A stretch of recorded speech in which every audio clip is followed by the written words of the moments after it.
اعوذ باللہ من الشیطان الرجیم بسم اللہ الرحمن الرحیم وَإِذْ قَالَ إِبْرَاهِيمُ لِأَبِيهِ آزَرَ۔ اب اس میں آپ دیکھیں گے اس سورہ مبارکہ میں حضرت ابراہیم کا ذکر ہے اور پھر ان کی نسل کے بعد انبیاء کرام کا ذکر ہے۔ ایک گلدستہ تو ہم پڑھ آئے ہیں سورہ نساء کے آخر میں، وہاں 13 انبیاء اور رسل کے نام آئے تھے۔ یہاں اس سے ذرا بڑا گلدستہ آئے گا، یہاں پہ 17 انبیاء اور رسل کے نام آئیں گے۔ پھر حضرت ابراہیم علیہ السلام کا ذکر یہاں آیا ہے، اور جو جن رسولوں کی قوموں پر ہلاکت کے بارے میں قرآن میں صراحت کے ساتھ مذکور ہے، ان 6 کا ذکر جو ہے سورہ اعراف میں آئے گا۔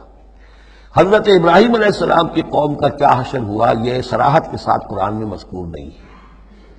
جو قوم نوح کے ساتھ، ہود کے ساتھ، قوم صالح کے ساتھ، قوم شعیب کے ساتھ ہوا، تو حضرت ابراہیم علیہ السلام کے معاملے کو علیحدہ نکال لیا ہے، وہ سورہ انعام میں، اور باقی جو ہے نوح، ہود، صالح اور شعیب، لوط اور موسیٰ، ان کا ذکر جو ہے وہ آپ کو ملے گا سورہ اعراف میں، اس لیے کہ ان کا معاملہ ایام اللہ کا ہے۔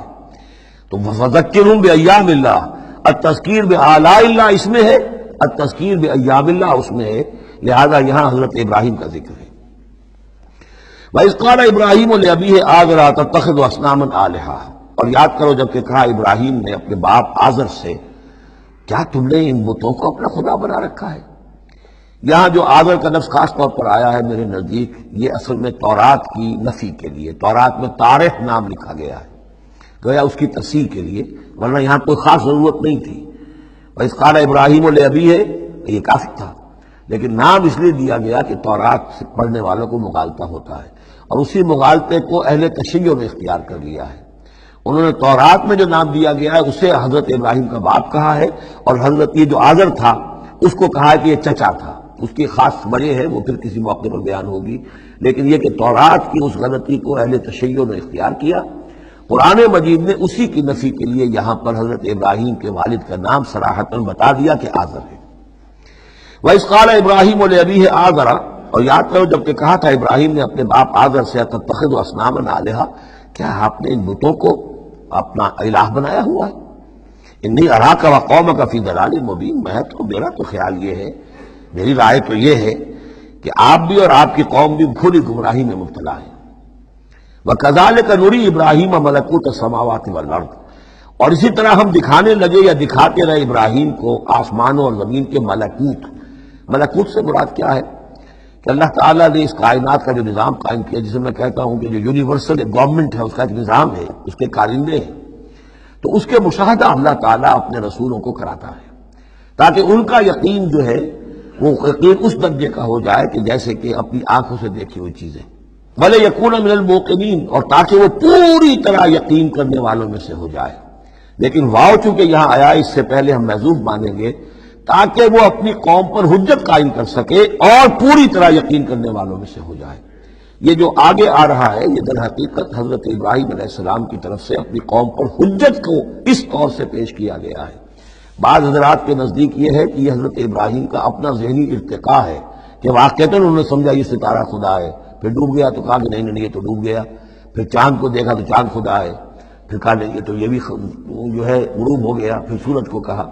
تو یہ بات اصل میں بعض حضرات کی رائے ہے یہ، اور الفاظ سے کچھ متبادل بھی ہوتا ہے، لیکن یہ ہے کہ زیادہ صحیح رائے جس سے کہ آگے آ جائے گا وَتِلْكَ حُجَّتُنَا آتَيْنَاهَا إِبْرَاهِيمَ عَلَىٰ قَوْمِهِ، تو معلوم ہوتا ہے کہ یہ اصل میں حضرت ابراہیم علیہ السلام نے حجت قائم کرنے کے لیے یہ تدریج اختیار کی اپنی قوم کو سمجھانے کے لیے۔ اور حضرت ابراہیم علیہ السلام اللہ کے نبی تھے، اور نبی کوئی بھی زندگی کے کسی بھی مرحلے پر مشرک نہیں ہوتا، اس کی شریعت، اس کی سرشت اتنی خالص ہوتی ہے۔ صدیقین مشرک نہیں ہوتے، نبی تو ان سے بھی اونچے درجے کے ہیں۔ حضرت ابوبکر نے کبھی شرک نہیں کیا، حضرت عثمان نے کبھی شرک نہیں کیا، جو صدیقین ہیں صحابہ میں سے۔ وَكَذَلِكَ نُرِي إِبْرَاهِيمَ مَلَكُوتَ السَّمَاوَاتِ وَالْأَرْضِ وَلِيَكُونَ مِنَ الْمُوقِنِينَ فَلَمَّا جَنَّ عَلَيْهِ اللَّيْلُ، جب ان پر رات جو ہے اس نے تاریکی کر دی، رات کوكبا، انہوں نے دیکھا ایک چمکدار ستارے کو، قال هذا ربی، انہوں نے کہا یہ میرا رب ہے۔ یہ گویا کہ کہہ رہے کیا، ہاں یہ میرا رب ہے۔ اب یہ سوالیہ انداز بھی ہو سکتا ہے، پھر سائن آف ایکسکلیمیشن ہو سکتا ہے کہ لوگوں کو کہنے کے لیے کہ یہ رب ہے، یہ انٹروگیشن کا بھی ہو سکتا ہے۔ هذا ربی، فلما افل قال لا احب الافلین، جب وہ ڈوب گیا تو کہا بھئی یہ ڈوب جانے والی شے تو پھر میں تو پسند نہیں کر سکتا کہ میں اس کو اپنا خدا مان لوں۔ یہ قوم جو تھی ستارہ پرست بھی تھی، بت پرست بھی تھی، ستارہ پرست بھی تھی، اور نمبر 3 شاہ پرست بھی تھی۔ تینوں قسم کے شرک اس قوم میں موجود تھے کہ جس میں حضرت ابراہیم بھیجے گئے۔ یہ بیبیلونیا یا عراق، آج کا عراق، سابق بیبیلونیا، اس کا ایک شہر اس شہر کے بھی اب کھنڈرات نکل آئے ہیں، کھدائیاں ہو چکی ہیں۔ شہر میں پیدا ہوئے ہیں، پھر وہاں سے ہجرت کر کے فلسطین گئے ہیں، اور پھر حضرت اسماعیل کو آباد کیا ہے حجاز میں، اور اپنے بیٹے حضرت اسحاق کو آباد کیا ہے فلسطین میں۔ تو یہ ان کے ذہن میں رکھیے۔ اور اس وقت عراق میں یہ شرک جو ہے گھٹا ٹوپ اندھیرے تھے، کیونکہ یہاں بت پرستی بھی تھی، ستارہ پرستی بھی تھی، اور تیسرے یہ کہ بادشاہ بھی نمرود جو تھا وہ یہ کہتا تھا کہ میں خدا ہوں۔ اس کا مکالمہ جو ہے جو اس نے کیا تھا محاجہ حضرت ابراہیم سے، وہ سورہ بقرہ میں ہم پڑھ چکے ہیں۔ انا احیی و امید، میں بھی یہ اختیار رکھتا ہوں، جس کو چاہوں زندہ رکھوں، جس کو چاہوں مار دوں۔